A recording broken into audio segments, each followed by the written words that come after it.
Assalamu alaikum everyone. Welcome to Key to Pharmacology. I am Dr. Sarish Zafar, and those who are new here, I am an associate professor of pharmacology at CMS Lahore Medical College. आज हमारे साथ है mini कैटजिंक और हम discuss करने लगे हैं कुछ इम्पॉर्टेंट MCQs जो CVS में मिनी कैटजिंक के अंदर मेंशन्ड हैं and the students are often confused about them. So let's start. A significant number of patients started on ACE inhibitors therapy for hypertension are intolerant and must be switched to a different class of drug. What is the most common manifestation of this intolerance? Angioedema, glaucoma, headache, incessant cough, ventricular arrhythmias. I would give you 10 seconds to decide the answer. The correct answer is D, incessant cough. This question is high yield and commonly asked. S inhibitors का एक side effects है कि वो dry cough cause करते हैं, जिसकी एक हमारे पास साइंटिफिक रीज़न भी है कि while ACE inhibitors are inhibiting the angiotensin converting enzyme, they are also inhibiting the metabolism of bradykinin. Bradykinin accumulation causes allergenic effect and it causes production of cough, जिसकी वजह से कुछ पेशेंट्स एस इनहिबिटर्स को tolerate नहीं कर सकते हैं and they have to be shifted to angiotensin receptor blockers. A 73-year-old man with a history of a recent change in the treatment for moderately severe hypertension is brought to the emergency department because of a fall at home. Which of the following drug groups is most likely to cause postural hypotension and thus an increased risk of falls? ACE inhibitors, alpha-1 selective receptor blockers, arteriolar dilators, beta-1 selective blockers, calcium channel blockers. There is an option कि calcium channel blockers हों, लेकिन calcium channel blockers specify नहीं किए गए कि यहाँ पे निफेडेपिन या डाइहाइड्रोपायरिडीन्स हैं या वरापामिल है. In case of verapamil there is no hypotension. Even in case of nifedipine ऐसी पोस्टरल हाइपोटेंशन ऑब्जर्व नहीं की जाती. आर्टीरियोलर डायलेटर्स पेशेंट्स को लॉन्ग टर्म यूज़ के लिए नहीं दिए जाते. They too cause postural hypotension but they are generally given in emergencies parenterally और उनको बहुत कॉमनली नहीं दिया जाता. The correct answer here is alpha blockers. Let's move to angina now. A 25-year-old man is admitted to the emergency department with a brownish cyanotic appearance, marked shortness of breath and hypotension. He has needle marks in both arms. Which of the following is most likely to cause methemoglobinemia? Amyl nitrite, isosorbide dinitrate, isosorbide mononitrate, nitroglycerine, sodium cyanide. This is a difficult MCQ because options बहुत ज़्यादा मिलती जुलती हैं. The correct answer is amyl nitrite.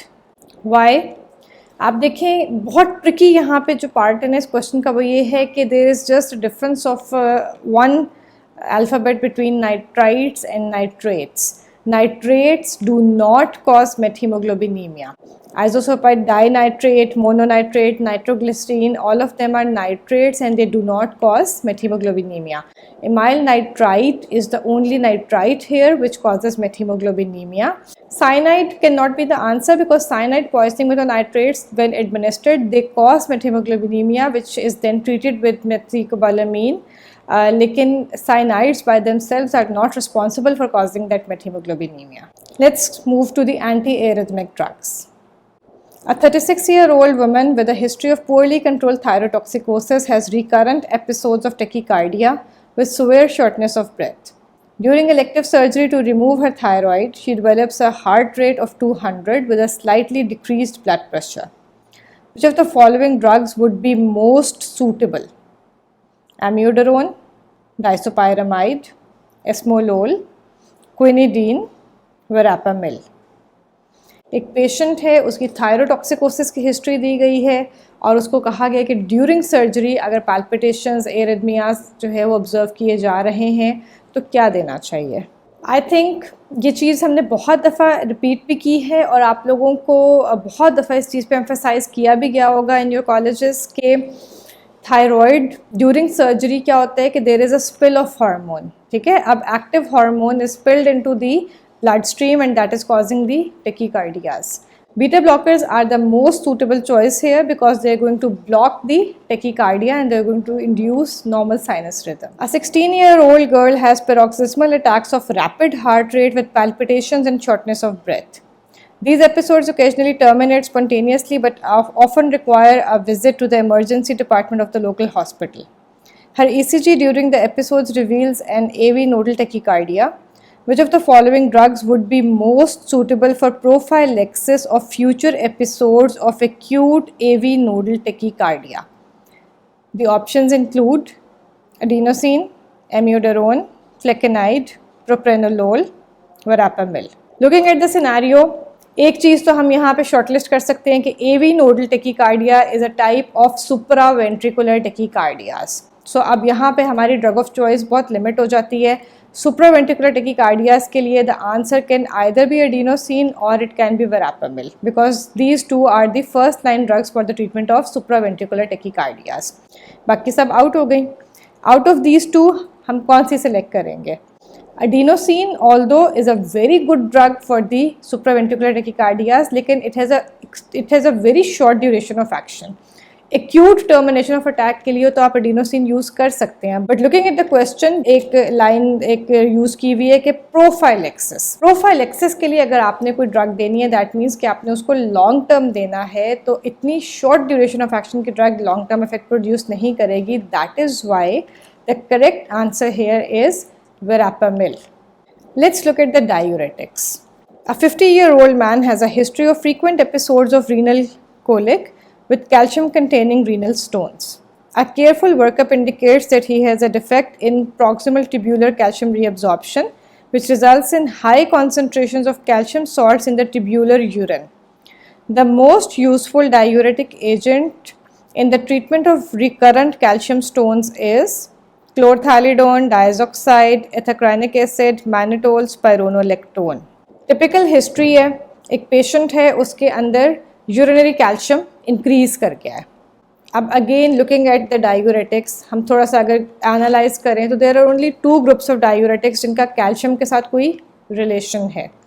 Either the loop diuretics or the thiazide diuretics. We all know that loop diuretics cause increased excretion of calcium. That means कि वो urinary calcium content को increase करेंगी. Now in our scenario, pathological problem ही ये है कि urinary calcium increased है. That means loop diuretics are out. बाकी सबको हमने वैसे ही आउट कर दिया. The only option left is thiazide diuretics, also because thiazide diuretics cause enhanced calcium reabsorption, thereby decreasing the content of calcium in the urine. तो जो recurrent stones होते हैं जो कैल्शियम की वजह से बन रहे होते हैं उनके वो बनना बंद हो जाते हैं बिकॉज आप कैल्शियम को रीअब्जॉर्ब कर लेते हैं into the blood. Correct answer is chlorthalidone, which is one of the thiazide diuretics. Lastly, let's see heart failure. A 72-year-old woman has long-standing heart failure. Which one of the following drugs has been shown to reduce mortality in chronic heart failure? ये बहुत important question है. यहाँ तो MCQ दिया गया है, vivas में, SCQs में. Heart failure once developed, we all know कि अब इसने प्रोग्रेस करना है slowly. The most important aspect of chronic heart failure is which drugs prolong life, which drugs decrease mortality. यही main objective रह जाता है आपका while treating the symptoms. The options are atenolol, digoxin, furosemide, nitroprusside and spironolactone.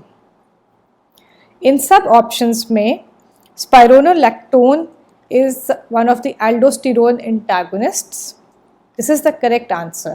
क्योंकि aldosterone antagonists aldosterone को inhibit करते हैं जिसकी वजह से salt and water retention inhibit होती है. जब salt and water retention inhibit होती है तो उसकी वजह से जो increased preload हुआ होता है वो decrease कर जाता है. Also aldosterone is a mitogenic hormone. वो माइटोजेनेसिस कराता है हार्ट में और हार्ट की रीमॉडलिंग को प्रमोट करता है. Now what is remodelling?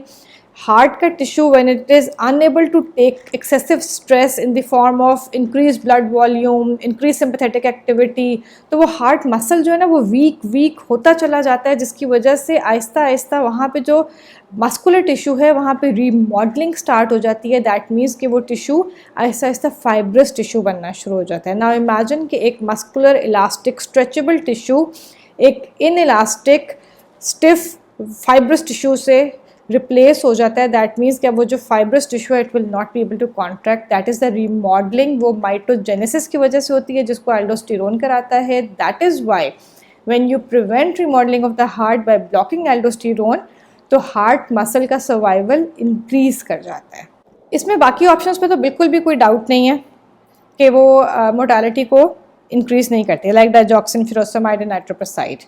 Atenolol is one of the other options here. It is a beta blocker. Now beta blockers also decrease mitogenesis and prevent cardiac remodeling, but over a very long time, and only selective beta blockers have proven this effect in trials, not all the beta blockers.